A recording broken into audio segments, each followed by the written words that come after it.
How to pin a sticker on Instagram story. Hello everyone, welcome back to the channel. In this video today I'll guide you through steps on how you can pin sticker on Instagram story. Now this feature itself is not yet available for everyone, so you may or not have this feature yet. To check it, what you can do is you can simply go ahead. Now how you can pin it, open up Instagram and head over to add story option and select what you would like to add. Now certain video that you would like to upload, right? Then you want to go ahead and tap on the sticker icon, which usually the smiley icon at the screen at the top, and then select a particular sticker. And once you have it, you can move it. Simply tap and hold and drag it around.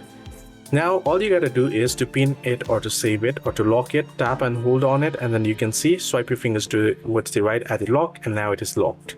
So basically, if the option to pin is available in your device, then what you'll have to know is if you have a video and you want to pin the sticker on that particular certain frame, right? What you'll have to do is tap and hold on the sticker, and you should be able to find the option that says pin, so you can use it. Hope this video helped you. To like and subscribe.